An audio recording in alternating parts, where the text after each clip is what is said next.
Bonjour à tous, bienvenue sur ma chaîne, je suis Coloriel, très heureuse de vous retrouver en ce mois de janvier, début de toutes les bonnes résolutions, des vœux, des souhaits, des nouveaux départs, etc. etc. Je vais aborder avec vous un sujet qui me tient très profondément à cœur, qui est celui de l'accompagnement de l'évolution d'une maladie.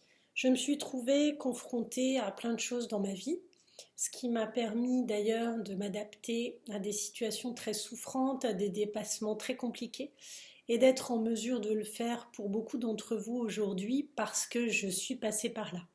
Néanmoins, je voulais vous partager une situation qui s'est mise en place dernièrement, qui est l'accompagnement pour moi de quelqu'un de très proche que j'embrasse et qui a les débuts de symptômes de la maladie de Parkinson avec des tremblements. Cette constatation de début de tremblement s'est faite de manière plutôt jolie, plutôt mignonne, c'est-à-dire que cette personne, donc je vais dire elle, avait un mouvement de la tête comme une sorte de petit indien qui dit non, comme ça, qui bouge la tête. C'était en même temps charmant, il y avait un côté très exotique. Et puis, c'était bien sûr de manière sporadique.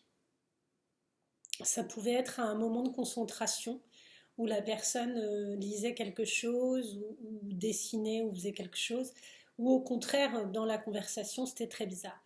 Et puis un jour, j'aborde le sujet et je signale que je trouve qu'il y a un petit mouvement de tête. Et la personne me dit oui, j'ai remarqué ça, puisque pour le coup, je m'en suis aperçue quand je suis devant un miroir. Sinon, je ne m'en rends pas compte. Et quand j'en prends conscience, je suis en mesure éventuellement de l'apaiser, mais ce n'est pas toujours le cas. Et puis là encore, on discute du protocole pour suivre cette évolution. On s'aperçoit que ça peut être sur des années, des années, des années. Et du coup, je propose déjà de diagnostiquer si c'est vraiment ça ou pas auprès d'un médecin et éventuellement d'avoir un traitement classique. La personne me dit je ne souhaite pas d'un traitement médicamenteux classique parce que j'ai pas du tout envie de ce type de protocole, ce qui lui appartient, mais moi je vais tout de suite expliquer que je ne suis pas du tout là pour dissuader qui que ce soit de prendre un traitement. Je pense qu'au contraire, je viens en second plan et que mon rôle n'est pas du tout de suppléer quoi que ce soit, ni qui que ce soit. Au contraire, je travaille main dans la main avec certaines personnes du corps médical qui m'envoient quelqu'un qui souffre malgré les médicaments. Et ça m'est arrivé de pouvoir les aider en énergétique, de les aider à se sentir plus confortablement avec les inconvénients d'un traitement d'une douleur ou que sais-je, pardon pour le bip. Et donc, je m'aperçois que les alternatives de suivi existent et que justement l'hypnose ericksonienne est une forme de réponse pour minimiser les symptômes de tremblement, s'y adapter et je dirais pactiser avec ce type de parcours très spécifique plutôt que de lutter contre, comme un petit peu la pirogue sur le lit du fleuve et qui décide d'aller sur le bord, c'est moins agité au lieu d'être à contre-courant ou en plein courant. Et donc j'évoque ce point avec la personne qui me dit voilà, moi je souhaiterais être accompagnée par toi en hypnose ericksonienne et faire un suivi de temps en temps pour minimiser les effets désagréables et puis surtout savoir trouver ma place avec ce type de parcours. Donc c'est ce qui s'est passé.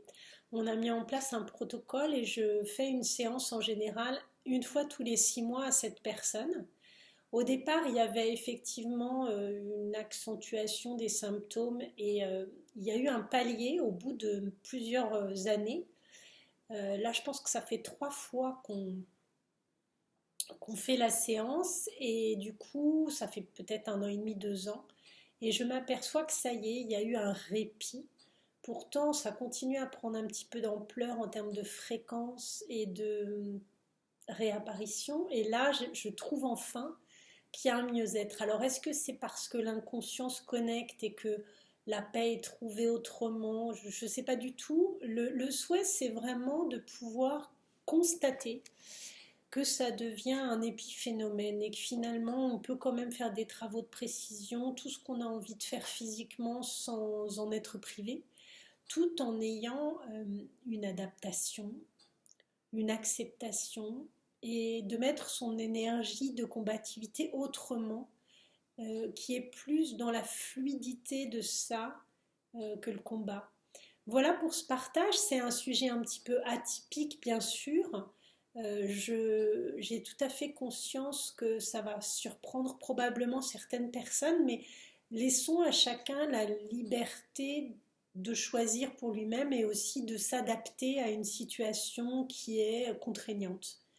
Et je sais par ailleurs que cette personne qui m'est très chère et qui est proche de moi a choisi de ne pas porter ses lunettes trop souvent pour que ses yeux travaillent encore, a choisi de faire une activité physique régulière pour que son cœur soit en forme au lieu de considérer que effectivement l'inactivité est bien, a choisi de se rapprocher de la nature pour être en adéquation avec ce qui est beau, ce qui rayonne de Gaïa, enfin, a choisi plein d'approches qui font aussi que je partage cette façon de voir les choses.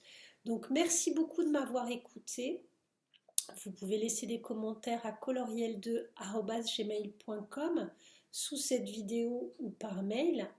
Et n'hésitez pas à me partager, vous, comment vous avez choisi d'accompagner quelqu'un ou au contraire été confronté à cette situation de début de maladie, quelle que soit cette maladie.